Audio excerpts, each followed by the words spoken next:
ये जो इलेक्शन है, ये देश का इलेक्शन है, मोदी जी का इलेक्शन है, ये देश को आगे लेके जाने वाला इलेक्शन है। और ये इलेक्शन में बहुत ज़रूरी है कि मोदी जी फिर से जीत के आए। कोविड में लगभग 6,000 करोड़ रुपए का गफला हुआ। सम्मान्य हिंदू हृदय सम्राट बाला साहेब ठाकरे जी ने कहा, जो दिन मुझे कांग्रेस के साथ हाथ मिलाना पड़े, मैं मेरी दुकान बंद कर दूंगा। और उद्धव जी ने कांग्रेस के साथ मिलकर एक private limited joint venture company start की। उद्धव जी के सराउंडिंग में एक कोठरी है जो किसी को वहाँ काम करने नहीं देती। मैं उद्धव जी को इसके लिए दोष नहीं देता हूँ। ये शिवसेना एक मूवमेंट है, वो एक पॉलिटिकल पार्टी जैसा नहीं है, वो एक मूवमेंट है, वो एक आइडियोलॉजी ऐसा है कि ideology for Hindutva and ideology for the fight of the Marathi मानुस।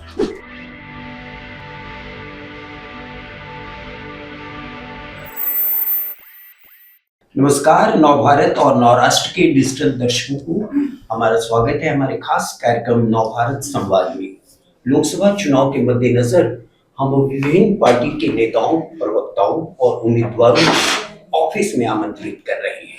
इसी के तहत आज हमारे बीच हैं मुख्यमंत्री एकनाथ शिंदे की शिवसेना के प्रवक्ता और उपनेता कृष्णा हेगड़े जी। स्वागत है आपका हमारे कार्यालय में। थैंक यू, धन्यवाद। क्या लग रहा है, चुनाव जो चल रहा है उसमें जो आपकी शिवसेना है उसको लेकर महाराष्ट्र में किस तरह की हवा आप देख रहे हैं? ये बात बहुत इंटरेस्टिंग चुनाव है क्योंकि शिवसेना, एनसीपी, भारतीय जनता पार्टी, राष्ट्रवादी कांग्रेस का और आरपीआई के दोनों घटक और महाराष्ट्र नवनिर्माण सेना हमारे साथ है। और अलग जो हमारे विरोधी है उसमें उद्धव जी की पार्टी, शरद पवार साहब की पार्टी, कांग्रेस पार्टी, वो सब साथ में हैं। लेकिन ये इस बार जो मेन मुद्दा है वो मोदी जी को देखकर है और मोदी जी के 10 साल के काम, स्पेशली 2014 से लेकर 2019 का काम, ये बहुत मायने रखता है। और मोदी जी ने जो पूरे विश्व में भारत को एक नया रुतबा दिया है वो भी बहुत मायना रखता है। ये ऐसी है कि जितने भी मोदी जी के स्कीम हैं, make in India, made in India, जो गैस देने का काम है, जो घर घर में जल देने का काम है, आर्टिकल 370, ट्रिपल तलाक, खासकर राम मंदिर, सभी इश्यूज़ पे मोदी जी ने सिर्फ बातचीत ही नहीं की लेकिन एक सॉल्यूशन दिया। और मुझे लगता है लोगों को एक सॉल्यूशन देने वाला नेता, इसके ऊपर वो विश्वास कर सके, ऐसा एक नेता का सख्त ज़रूरत था और वो उनको मोदी जी में मिला है। और मुझे लगता है कि यही जो मोदी जी का प्रभाव है ये महाराष्ट्र में भी कायम रहेगा। और जैसे आपने पूरे देश में देखा है कि विविध चरणों में और अलग अलग फेज़ में जब मोदी जी प्रचार के लिए जाते हैं, अमित शाह जी जाते हैं, तो क्या रिस्पांस उनके काम का मिलता है। महाराष्ट्र में भी हमारे पास 3 बहुत अच्छे नेता हैं जो हमारे गठबंधन में हैं। सम्माननीय मुख्यमंत्री एकनाथ शिंदे जी और दोनों सम्माननीय उप मुख्यमंत्री देवेंद्र फडणवीस जी और अजित दादा पवार जी, तीनों बहुत ही मैच्योर्ड लीडर्स हैं और उनका बहुत अच्छा एडमिनिस्ट्रेटिव स्किल्स और अनुभव है और लोगों को काम करने वाली सरकार चाहिए। और तीनों जो नेता है वो 24/7 काम करते हैं। पिछले सरकार में हमने देखा उद्धव जी के कार्यकाल में कि ये जो सरकार थी ये घर पे बैठने वाली सरकार थी। 2.5 साल तक जब सम्मान्य मुख्यमंत्री उद्धव जी सिर्फ 2 बार मंत्रालय गए, इंडस्ट्री का कोई मीटिंग हुआ नहीं, इन्वेस्टमेंट के कोई प्रपोज़ल आए नहीं, जो प्रपोज़ल आए वसूली के वजह से वो महाराष्ट्र छोड़कर अलग अलग प्रदेशों में गए। कोई उद्योगपति के घर के नीचे एक्सप्लोजिव और डायनामाइट रखते थे, कोई जो वसूली का काम करते थे, लेडीज़ बार से वसूली करते थे और ये महा विकास आघाड़ी छोड़ के महा वसूली आघाड़ी बन गया था। और उसके वजह से मुझे लगता है कि लोग त्रस्त हो गए थे जो उद्धव जी कह रहे हैं कि हमने वैक्सीन सभी को दिया है, लेकिन वैक्सीन जब दिया है तो वो पूरा प्रशासन काम कर रहा था, वो सिर्फ एक व्यक्ति का काम नहीं था। इसमें एक नाथ शिंदे जी भी थे, इसमें दूसरे पार्टी के जो नेता थे, हम लोग सब फील्ड पे काम कर रहे थे, अधिकारी काम कर रहे थे, डॉक्टर्स नर्सेस काम कर रहे थे, जो मरीज हॉस्पिटल में थे। हमने देखा है कि जो कोविड कैंप्स है वहाँ पर कितना भ्रष्टाचार हुआ। कैग में 12,000 करोड़ रुपए का गफला उद्धव जी के कार्यकाल में हुआ। कोविड में लगभग 6,000 करोड़ रुपए का गफला हुआ। जो शव के लिए बॉडी बैग मंगाते थे वो भी उन्होंने नहीं छोड़ा, उसको भी 600 रुपये का जो बॉडी बैग थाने म्यूनसिपल कॉरपोरेशन ने लिया वो 6,500 रुपये में मुंबई म्यूनसिपल कॉरपोरेशन ने लिया। जो 300 ग्राम का खिचड़ी था, एक लगभग 150 रुपये का या 140 रुपये का, उसको सब कॉन्ट्रैक्ट करके 100 ग्राम का खिचड़ी लोगों को दिया गया। तो 200 ग्राम का खिचड़ी का सरासर एक गरीब या फिर एक जिसे कहते हैं जिसका इलाज करने गए जो पेशेंट, उसके खाने में भी चोरी हुआ। और मुझे लगता है कि ये बहुत हैरानी वाली बात है कि वैक्सीन्स में चोरी, मेडिसिन में चोरी, जो सिस्टर और डॉक्टर के पगार में चोरी, स्टाफ बढ़ाकर कम लोगों का दिखाकर और ज़्यादा लोगों का पैसा लेकर उसमें चोरी, सैलरीज में चोरी, और ये सब होने के वजह से। और दूसरी बात है कि 2019 में भारतीय जनता पार्टी और शिवसेना बाला साहेब ठाकरे जी के आइडियोलॉजी से, नरेंद्र मोदी जी के नेतृत्व को मानकर हिंदुत्व के नाम पर वोट मांगी थी महाराष्ट्र की जनता से। और उसके बाद आपने देखा कि महाराष्ट्र की जनता को बेवकूफ़ बनाकर एक सामान्य मुख्यमंत्री अलग हो जाते हैं। उन्होंने जो कांग्रेस के साथ और राष्ट्रवादी कांग्रेस के साथ वो हाथ मिलाते हैं, वही कांग्रेस जिसके वजह से उनके पिताजी सम्मान्य हिंदू हृदय सम्राट बाला साहेब ठाकरे जी ने कहा, जो दिन मुझे कांग्रेस के साथ हाथ मिलाना पड़े मैं मेरी दुकान बंद कर दूंगा। और उद्धव जी ने कांग्रेस के साथ मिलकर एक private limited joint venture company start की। और उसके वजह से मुझे नहीं लगता कि अभी जब वो 2024 में लोगों के बीच में जा रहे हैं, स्पेशली लोकसभा में और विधानसभा इलेक्शन में, वो हिंदुत्व के नाम पे वोट मांग सकते हैं, क्योंकि हिंदुत्व का जो उनका पूर्ण मूल आइडियोलॉजी था वो उन्होंने खुद कांग्रेस के साथ जाकर डाइल्यूट किया। कांग्रेस के साथ जाकर डाइल्यूट ही नहीं किया, कांग्रेस स्वतंत्र वीर सावरकर जी के बारे में अपशब्द यूज करते हैं, जो डीएमके और दूसरे सहयोगी इंडी गठबंधन सनातन धर्म को वो कोड HIV के से तुलना करते हैं। और वही लोगों के साथ उद्धव जी जाके मंच पर बैठकर अगर वो हिंदुत्व की बात करे और 2024 में जब वो लोगों के बीच में जाए, तो मुझे नहीं लगता है कि महाराष्ट्र की जनता, वो तो होशियार है, वो जानती है कि उद्धव जी ने 2019 में क्या कहा और क्या किया, और आज 2024 में वो क्या कहने और करने जा रहे हैं। और मुझे लगता है कि इसके वजह से मोदी जी को हमारा चेहरा मानकर और लोकल लेवल पर एक नाथ शिंदे जी, देवेंद्र फडणवीस जी और अजित दादा पवार जी के काम को देखकर लोग यहाँ पर वोट करेंगे। उद्धव जी सिर्फ फेसबुक लाइव करते थे, कोई सरकार फेसबुक लाइव पे नहीं चलती। अगर मैं हर हफ्ता आकर फेसबुक लाइव करूँ तो मुझे नहीं लगता कि महाराष्ट्र चल सकती है। ये तो डिज़ास्टर उन्होंने यहाँ पर किया था। और मुझे लगता है कि जब अभी तो मुंबई की इलेक्शन भी 20 तारीख को है, उसमें जो हमारे नतीजे होंगे वो 6 से 6 सीट जो है वो हमारा जो महायुति का गठबंधन है, भारतीय जनता पार्टी, शिवसेना, राष्ट्रवादी कांग्रेस, RPI और मनसे के साथ में मिलकर वो हम 6 के 6 सीट जीतने वाले हैं। और हमारा जो लक्ष्य है 45 आउट ऑफ 48 महाराष्ट्र में जीतकर हमको मोदी जी का जो लक्ष्य है अब की बार 400 पार, उसको पूरा करना है। उद्धव जी अपने भाषण में कहते हैं कि गद्दारों की सरकार है, खोखला सरकार है, इसको कैसे काउंटर करते हैं? देखिए, मैं भी उनके पक्ष को छोड़ा। 2 साल मेरे पास भी वहाँ पर काम नहीं थी और मैंने देखा कि वहाँ उद्धव जी के सराउंडिंग में एक कोठरी है जो किसी को वहाँ काम करने नहीं देती। मैं उद्धव जी को इसके लिए दोष नहीं देता हूँ, लेकिन उद्धव जी के आजू बाजू के 3-4 जो लोग हैं वो लोगों को वहाँ पर रहने नहीं देते। उनका यही उद्देश्य है कि वहाँ से लोग निकल जाए और उनकी वहाँ सल्तनत बनी रहे, जिसे वो किचन कैबिनेट कहो या को भी कुछ भी कहो, वहाँ पर वो तो 100% है।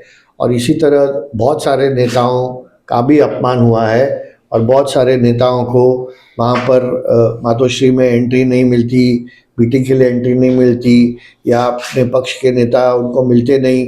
तो स्वाभाविक है जो कि ग्रास रूट लीडर्स है, एमएलए हैं, वहाँ पर क्या होता था कि selected person is getting more response than elected person. और ये बहुत बड़ी एक बात है, क्योंकि जब आप इलेक्टेड लोगों को इग्नोर करो और सिलेक्टेड लोगों को उनके ऊपर उनका बॉस बनाओ, तो मुझे लगता है कि इलेक्टेड लोग जो है वो अपने आप चले जाएंगे और वही हुआ है। सर, आपने एक मुद्दा रखा कि बाला साहब ने बोला था कि कांग्रेस के साथ अगर साथ में जाना हो तो अपनी दुकान बंद कर दूंगा। शिंदे साहब ने कहा था कि फडणवीस के साथ, कल्याण के समय कहा था कि फडणवीस के साथ अब काम करने हमको परेशानी होती है, हमको बहुत सी मतलब दबाया जाता है। उसके बाद भी तो शिंदे साहब बीजेपी के साथ गए, उन्होंने 2.5 साल कांग्रेस के साथ बिताने के बाद उनको एहसास क्यों हुआ मतलब ये हिंदुत्व के खिलाफ है गठबंधन वाला? देखिए, फडणवीस जी के साथ कोई परेशानी नहीं थी, परेशानी फंड्स के बारे में थी। लेकिन तभी जो फंड्स हमको नहीं मिल रहे थे, हो सकता है कि कोई जो तभी के फाइनेंस मिनिस्टर थे वो गवर्नमेंट में या उन्होंने फंड्स नहीं दिए। तो बात ये थी कि तभी उद्धव ठाकरे जी मुख्यमंत्री थे और उनका जो पकड़ उनके कैबिनेट पे वो बराबर नहीं था, इसके लिए हमको दिक्कत हो रही थी। आज हमारे ही मुख्यमंत्री एकनाथ शिंदे जी वो मुख्यमंत्री के पोस्ट पे बैठे हैं और आज हमको कोई फंड वंड की या दूसरी कोई बात की तकलीफ नहीं होती है, क्योंकि हमारा ही जब आदमी हॉट सीट पे बैठा है तो हम उनके पास जाके मांग सकते हैं कि भाई हमारा यहाँ पर कम पड़ रहा है, यहाँ ये कॉन्स्टिट्यूंसी में ये काम होने की ज़रूरत है। और एकनाथ शिंदे जी ऐसे एक मुख्यमंत्री है जो सोचते नहीं और डायरेक्ट फ़ोन उठा के पुलिस कमिश्नर हो या म्यूनसिपल कमिश्नर हो, उनको डायरेक्टली, या कोई भी अधिकारी हो, आईएएस ऑफिसर हो, उनको डायरेक्टली फ़ोन उठा के फ़ोन करते हैं। सर, मेरा एक सवाल था, अभी आपने बोला शिंदे साहब हॉट सीट पे हैं, तो आपको फंड होने की कोई जरूरत नहीं पड़ेगी, मतलब इजीली है। दिक्कत नहीं। हाँ। लेकिन सर, महाराष्ट्र में बहुत सी कंपनियां आई इन्वेस्टमेंट के लिए और ये कंपनियों को उड़ा के गुजरात भेज दिया गया। मराठी यहाँ पे बहुत से बेरोजगार हैं और आपके बॉस हॉट सीट पे हैं, उन्होंने उसे रोक भी नहीं पाए, तो आप उसको कैसे देखते हैं? बिल्कुल, देखिए आपका सही था क्वेश्चन। जब उद्धव जी यहाँ पर मुख्यमंत्री थे तो बहुत सारे जो कंपनीज थे वो गुजरात चले गए, जो चिप बनाने वाले कंपनी भी गुजरात चले गए, बड़े बड़े कंपनीज भी 2 गुजरात चले गए।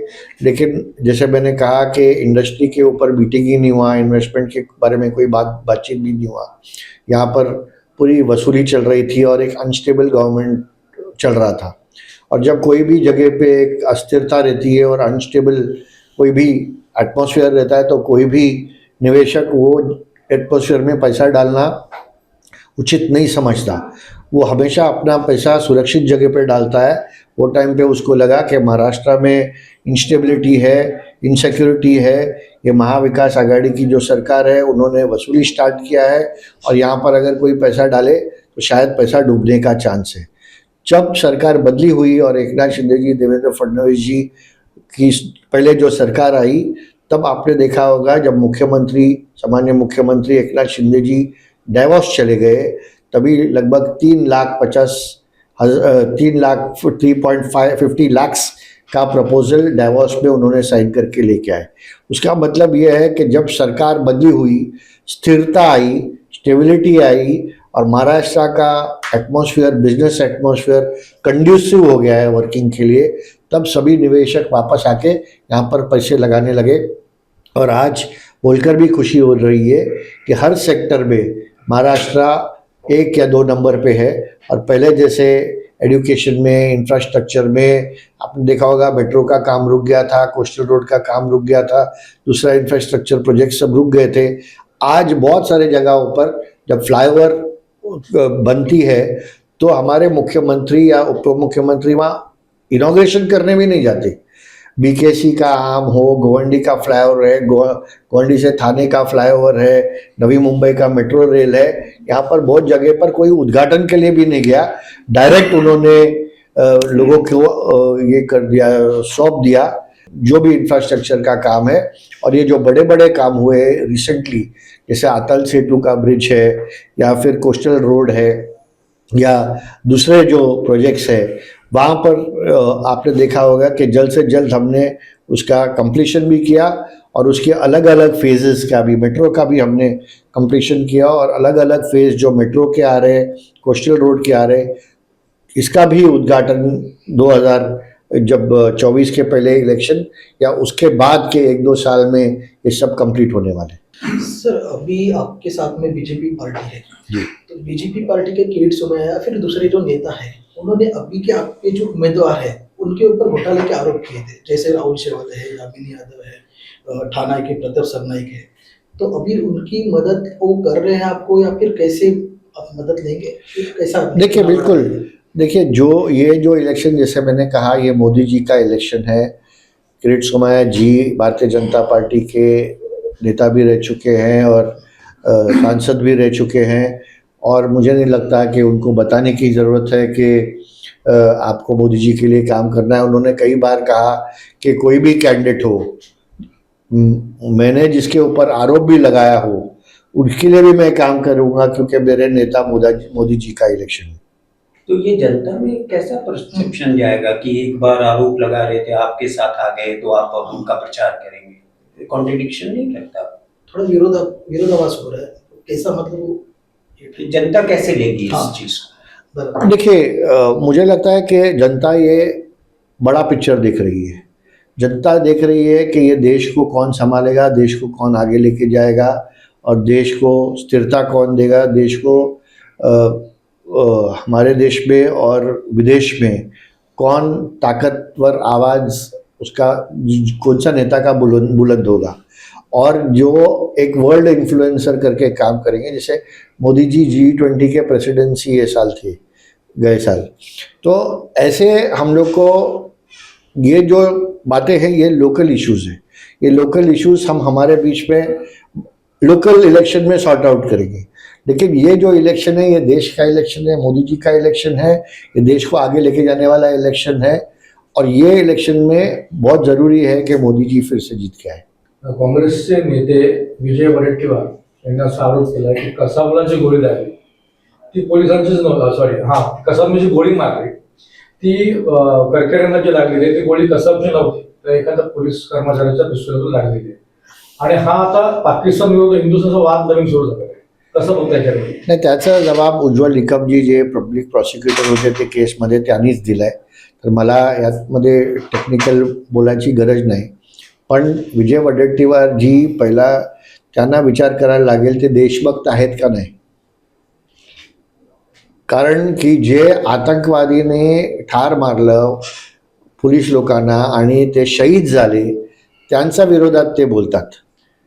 तर मला वाटतं की ते विजय वडेट्टीवारना असं बोलू नये, ते एक सिनियर लीडर आहे, मी त्यांना इन्फ्लुएन्स करू शकत नाही आणि त्यांना तरी पण वाटलं असं काय तर ते पुरावा द्यायला पाहिजे, असंच बोलून काय मतलब नहीं। सर अपने इंफ्रास्ट्रक्चर की बात की, रोड बने, ब्रिज बने, स्कूल जो है महाराष्ट्र में 4,500 से ज़्यादा स्कूल, सरकारी स्कूल बंद हुए हैं। एजुकेशन के मामले हम लोग पिछड़ रहे, लोगों को जो बेसिक नीड है उसमें हम लोग पिछड़ रहे, ऐसा नहीं लग रहा है? देखिए बहुत सारी जगह पे ऐसा है कि जो गवर्नमेंट स्कूल्स है, कोई स्कूल जैसे दानू में हम लोग ने एक आदिवासी के लिए स्कूल स्टार्ट किया था। तो पहले जब हम लोग ने 1988 में स्टार्ट किया था NSS प्रोग्राम के थ्रू, तो वो KG क्लास और सेकेंड स्टैंडर्ड तक थे, तो तब तक उतने टीचर्स की ज़रूरत थी। उसके बाद वो 7th स्टैंडर्ड तक हो गई। जब विनोद तावड़े जी एजुकेशन मिनिस्टर हुए तो हमने परमिशन लेके आके उसको 7th 8th स्टैंडर्ड तक बनाया।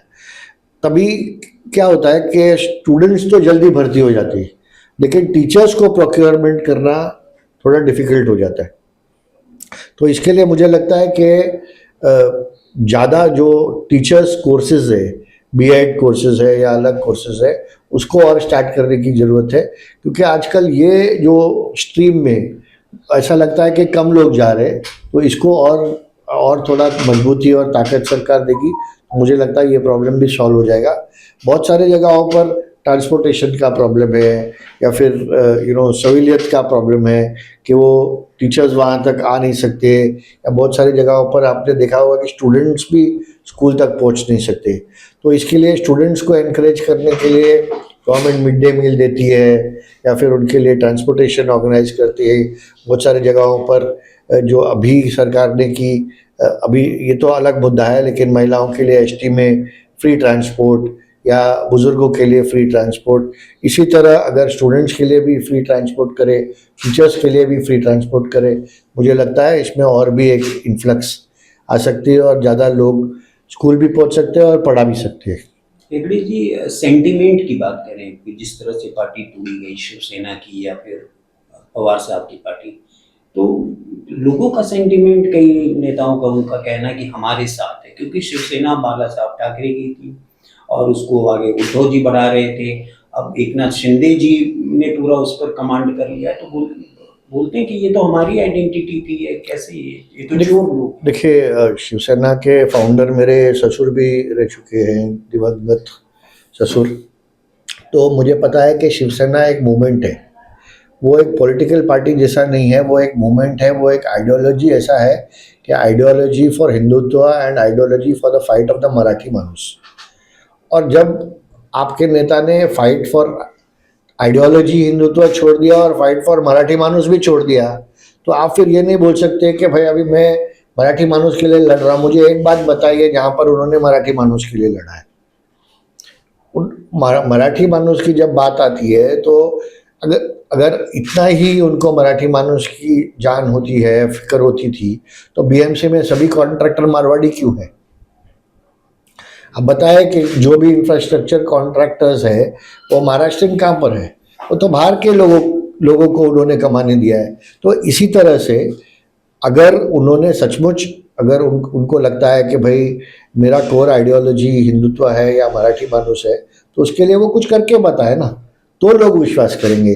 अभी आज क्या हो रहा है कि एकनाथ शिंदे जी जो है वो बोल रहे हैं कि भाई मेरा आइडियोलॉजी हिंदुत्व है, मेरा आइडियोलॉजी कोर आइडियोलॉजी है कि मैं मराठी मानुस के लिए कुछ करूं, मैं उनके लिए 24 घंटा काम करूं दिन में, तो वो कर रहे। तो ऑब्वियसली आइडियोलॉजी जिसके पास जो वो काम करेगा वो आइडियोलॉजी का वारिस बनेगा। मैं नहीं बोलता हूँ कि पार्टी का वारिस ये है या बाला साहब का वारिस ये है, लेकिन मैं बोलता हूँ कि आइडियोलॉजी का वारिस जो है वो एकनाथ शिंदे जी है और वो काम कर रहे हैं वो हिसाब से। कल आशीष शेलार जी ने एक बयान दिया था कि सीटों के बंटवारे में जो देरी हुई है वो थोड़ी जल्दी होनी चाहिए थी, तो क्या आपको भी लगता है कि उसका कोई नुकसान होगा महायुति के उम्मीदवार को? नहीं, देखिए, अगर उन्होंने मुंबई के बारे में बात किया या महाराष्ट्र के बारे में मुझे पता नहीं, लेकिन इन नॉर्मल केस मुझे तो ऐसा लगता है कि असेंबली इलेक्शन में, ये तो लोकसभा चल रहा है, नॉर्मली भी हम लोग को 15 दिन ही मिलता है कैंपेन करने के लिए, क्योंकि सुनील दत्त साहब के इलेक्शन से मैंने काफ़ी इलेक्शन संभाले भी है और लड़े भी हैं। तो बहुत कम ये होता है कि जैसे सुनील दत्त साहब का नाम फर्स्ट लिस्ट में आए या प्रिया दत्त को पहले से 6 महीने पहले से ही मालूम होता है कि उनके पिताजी गुजर गए तो उनको टिकट 6 महीना पहले ही मिल गया। तो एक स्पेस रहता है कैंपेन करने का। नॉर्मल कैंडिडेट को 15 से 20 दिन मिलता है और उसमें उसको 16-17 लाख वोटरों के बीच में जाना पड़ता है। कभी कभी ये बहुत इम्पॉसिबल रहता है ये बात कि वहाँ तक आप पहुँचो, लेकिन जहाँ पर कैंडिडेट नहीं पहुँच रहे वहाँ पर मोदी जी पहुँच रहे, और ये बहुत हमारे लिए एक एडवांटेज है कि मोदी जी का काम, मोदी जी की जो प्रसार और प्रचार करने का माध्यम, मन की बात हो या टेलीविजन पे आकर बात करने की या राष्ट्र को संबोधन करने की, वो हर हफ्ता या हर 10 दिन में, हर 5 दिन में, हर रोज़ वो टीवी पे दिखते हैं और देश के लोगों से बात करते हैं। इसके लिए मुझे नहीं लगता है कि महायुति के कैंडिडेट को कोई प्रॉब्लम होगी। अगर कोई प्रॉब्लम होगी तो मुझे लगता है कि विपक्ष के कैंडिडेट को प्रॉब्लम होगी, क्योंकि 1.5 साल से तो वो एक गठबंधन बनाना चाहते थे और नीतीश कुमार जी ने पहले पहल किया कि मैं गठबंधन बनाऊंगा, फिर वो खुद वहाँ से निकल गए, फिर ममता जी ने पहल किया, वो निकल गए, फिर आम आदमी पार्टी जो भ्रष्टाचार के बारे में बात करते थे, उनके 3 मंत्री और मुख्यमंत्री जेल में हैं। तो मुझे लगता है कि उनका जो बलून है वो बर्स्ट हो गया है, उनके पास आज मुद्दा नहीं है। और अगर साथ में वो आते भी है, जैसे डीएमके हिंदू विरोधी बात करती है, तो मुझे नहीं लगता कि देश की जनता को ये पसंद है कि 80% जो मेजॉरिटी पॉपुलेशन है उसको आप गाली देते रहो, या आप चुप बैठो उसके बारे में। अगर आपको वो मुद्दा जम नहीं रहा है तो आप चुप बैठो, लेकिन आप खुलेआम गाली दे रहे हो तो मुझे नहीं लगता है कि किसी को भी, वो मेजॉरिटी हो या माइनॉरिटी हो, दोनों को पसंद नहीं आएगा कि कोई उसके रिलीजन को गाली दे। और मुझे लगता है कि डीएमके के वजह से भी बहुत बड़ा लॉस नेशनली होने वाला है। और मुझे लगता है कि ये जो महायुति के कैंडिडेट है या फिर हमारे एनडीए के कैंडिडेट्स है, वो मोदी जी के इलेक्शन के वजह से ये भारी बहुमत से जीतने वाले। लोकसभा चुनाव में जो आपके कैंडिडेट चुनाव में बंटवारे में और जो कैंडिडेट के चुनाव में जो बीजेपी का एक प्रभाव देखने को मिला, तो उसकी वजह से ऐसा कहा जाए कि शिंदे गुट के जो विधायक हैं, एमएलए जो है, उनमें डर का माहौल है कि हमारा क्या होगा। नहीं, देखिए, अब हमको हमारा तो इनफैक्ट नहीं, तो हम लोग तो खुश है अभी, क्योंकि शिंदे जी के पास 13 एमपीज थे और हमको 15 एमपी के सीट मिले। तो शिंदे जी ने जो नेगोशिएट किया होगा बीजेपी के साथ, या बीजेपी ने जो ट्रस्ट बीजेपी हाईकमांड ने शिंदे जी के ऊपर डाला है, तो मुझे लगता है कि शिंदे जी ने एक बहुत अच्छा एक एटमॉस्फेयर बीजेपी के साथ क्रिएट किया है। वो हमेशा मोदी जी को मिलते हैं, जेपी नड्डा जी को मिलते हैं, अमित शाह जी को मिलते हैं, वहाँ से इंफ्रास्ट्रक्चर प्रोजेक्ट्स के लिए भी हमको पैसा आता है, महाराष्ट्र में हर तरीके से हमको वहाँ से मदद आती है। तो मुझे लगता है कि असेंबली इलेक्शन में भी यही जो कॉम्बिनेशन है ये बहुत अच्छा चलेगा और कॉर्डियल रिलेशंस में चलेगा। लेकिन जैसे आपने कहा कि देर हुई या नहीं हुई, मुझे लगता है कि जब ये 48 या 288 असेंबली सीट्स के नतीजे पता चलेंगे, ये लोकसभा के 48 के अंदर, विद इन 48 सीट्स, तब पहले से ही हम लोग को तय करना चाहिए कि कौन से पार्टी का कौन सा कैंडिडेट कहाँ से लड़ेगा। तो हमको अभी 6 महीने की जो गैप है उसमें भले 1 महीना जाए ये सब करने में, लेकिन 4-5 महीने में हम लोग को एग्जैक्टली मालूम पड़ेगा कौन कैंडिडेट है और कहाँ से उसको लड़ना है। और मुझे लगता है कि अगर ये हम लोग ने अभी से ही प्लानिंग किया तो ये आने वाले विधानसभा में हम बहुत इजीली हमारी जो गवर्नमेंट फिर से बनेगी। सर, गेल्या वेळेला गेल्या टाइम पे खासदारकी का इलेक्शन हुआ था, तो 48 में से 23 सीट्स जो है वो शिवसेना ने लड़ी थी, उसके अंदर 18 सीट्स चुन के आई थी। अभी सभी ज़्यादा से ज़्यादा वो सीट्स आपके पास है, वो मतलब जो जीत के आए थे, फिर भी आपको 15 ही सीट्स क्यों दी गई है? और ज़्यादा मिलनी चाहिए थी या अन्याय हुआ है, आपको क्या लगता है? नहीं, मुझे लगता है कि एक बैलेंस्ड हमको मिला है। 15 सीट हमको जो मिला है वो न कम है न ज़्यादा है, और ताकत के हिसाब से हमको मिला है। 13 एमपी होने के बाद हमको 15 सीट मिला है। भारतीय जनता पार्टी ये इलेक्शन में हमारे बड़े भाई है, और उसके अलावा उनका जो कैंडिडेट है, हमारा कैंडिडेट है, जो भारतीय जनता पार्टी के जो सबसे वरिष्ठ नेता मोदी जी प्राइम मिनिस्टर के कैंडिडेट है। तो हमको इसमें कोई शिकवा नहीं है। जब विधानसभा का इलेक्शन होगा तब जो एकनाथ शिंदे जी के नेतृत्व में जब ये इलेक्शन लड़ा जाएगा, तो हमें विश्वास है कि सभी जो पार्टी है, भारतीय जनता पार्टी, शिवसेना, अजित पवार के जो राष्ट्रवादी कांग्रेस और मनसे भी हमारे साथ, और आरपीआई, हम सबको अच्छी तरह से एक रोटी हम बराबर बांट के ले लेंगे। ये जो विधानसभा थोड़ा प्रीमेच्योर है, लेकिन आपको लगता है कि लोकसभा चुनाव के बाद जब विधानसभा के चुनाव होंगे तो बीजेपी आप लोग को डोमिनेट करने देगी, बीजेपी आप लोग को आने देगी आगे?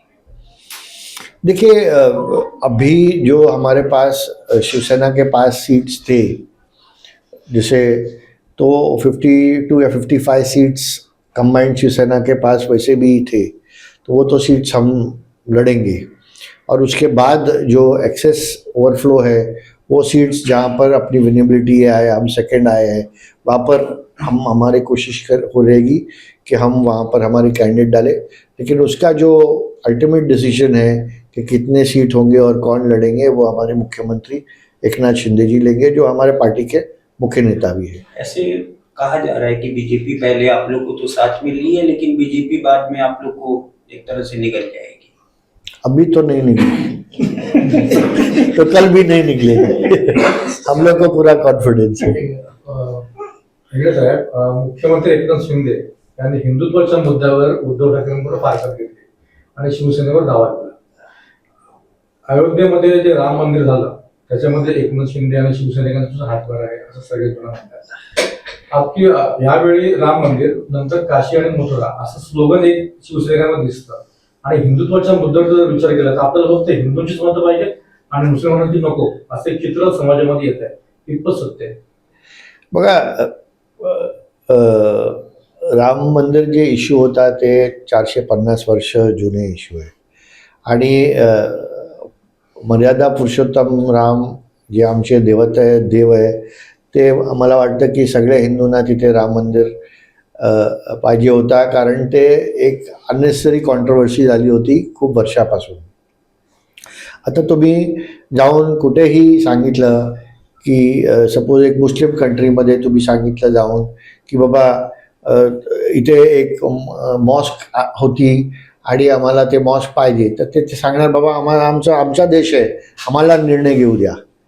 पण इथे काय आहे की because of courts and because of democracy and because of equal rights for all, आम्हाला ते कोर्ट थ्रू डिसिजन घेऊन थांबून कोर्टनी जेव्हा पॉझिटिव्ह डिसिजन दिलं आणि ते पण मुसलमान जे आपले भाऊ आहेत त्यांना आम्ही जागा देऊन तिथेच की बाबा तुम्ही तुमचा पण तिथे बांधा आणि आम्ही राम मंदिर बांधलं. मला नाही वाटतं की कोणता मुसलमानला आपण यातमध्ये ऑपोजिशन आहे की आपत्ती आहे, कारण ते पण त्यांना पण माहीत आहे की बाबा हे ह्यांचे जे जिथे त्यांचं देव जन्मलेले आणि तिथे याची राज चालली अयोध्यामध्ये, ते जागाच मागतात. आम्ही असं दुसऱ्या कोणत्या जागा मागत नाही.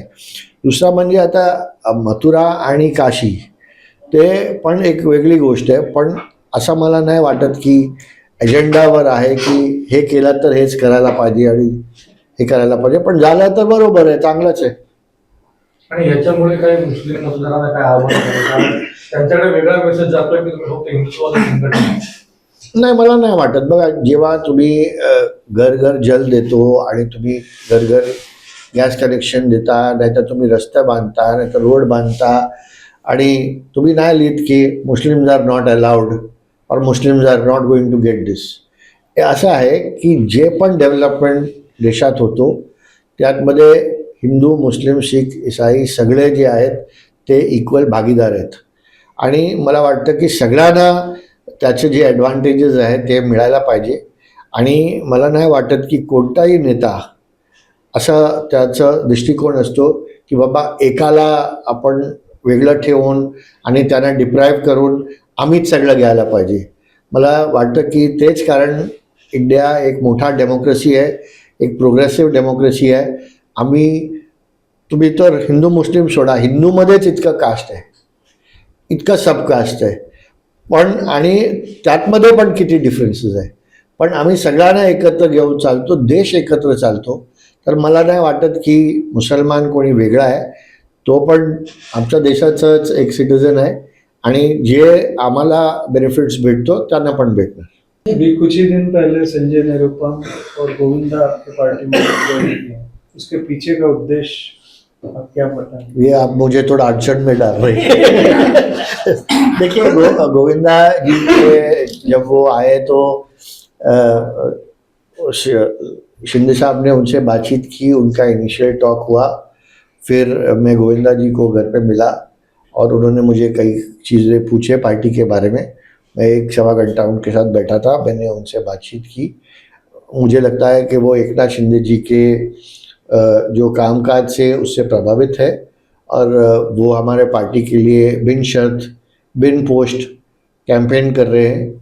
और मुझे लगता है कि गोविंदा एक बहुत चहेता अदाकार है और मेरे हिसाब से मुझे पर्सनली आप मुझे पूछे तो मैं तो कहता हूँ कि अगर इंडियन फिल्म इंडस्ट्री में कोई सबसे टैलेंटेड एक्टर होगा तो वो टैलेंटेड एक्टर्स में गोविंदा का नाम आएगा।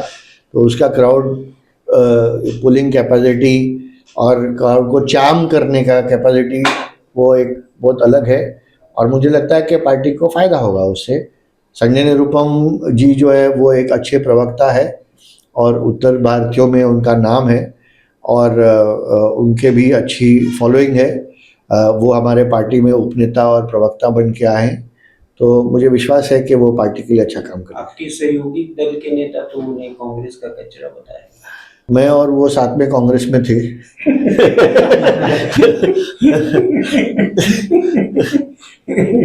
तो उन्होंने वो ट्वीट डिलीट किया। वो ट्वीट अभी उनके ट्विटर पे नहीं है। और ये एक्स है, अभी ट्विटर नहीं है, एक्स। तो उनके एक्स हैंडल पे नहीं है।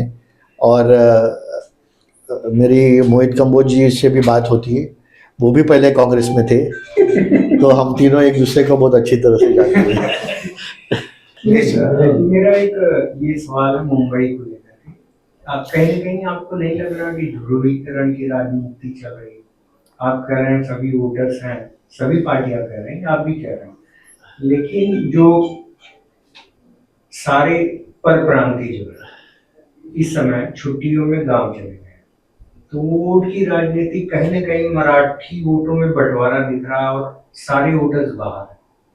देखिए, ये आपने सही कहा है कि मैंने भी काफ़ी लोगों को फ़ोन किया, और जो लोग कोंकण गए हैं वो शायद इलेक्शन तक आए भी नहीं, और उसमें अभी वो कौन से पार्टी को तकलीफ़ होगी वो हम बोल नहीं सकते, क्योंकि अगर उनका वोटिंग कार्ड कोंकण में है और वो नारायण राणे जी को वोट करते तो हमारे लिए वहाँ पर भी फ़ायदा है। लेकिन अगर वो यहाँ के वोटर है और वो वहाँ पर गए तो हमारे लिए नुकसान है। तो हम तो एक ही आपके माध्यम से अपील कर सकते हैं कि वो वापस इलेक्शन के लिए, कोई भी जो अगर परप्रांतीय भी बाहर गए हैं तो वो भी आए वापस और टाइम पे आकर यहाँ पर मतदान करें, क्योंकि कोई भी पार्टी को मतदान करे बात वो नहीं है, लेकिन अपना मतदान एक्सरसाइज करना ये बहुत ज़रूरी है, अपना वोट डालना बहुत ज़रूरी है, क्योंकि एक हेल्दी डेमोक्रेसी के लिए एक बहुत अच्छा एग्जाम्पल होगा। कृष्णा जी, आप हमारे कार्यालय में आए और सारे मुद्दों पर बेबाकी से बातचीत की, इसके लिए आपका बहुत बहुत शुक्रिया। Thank you.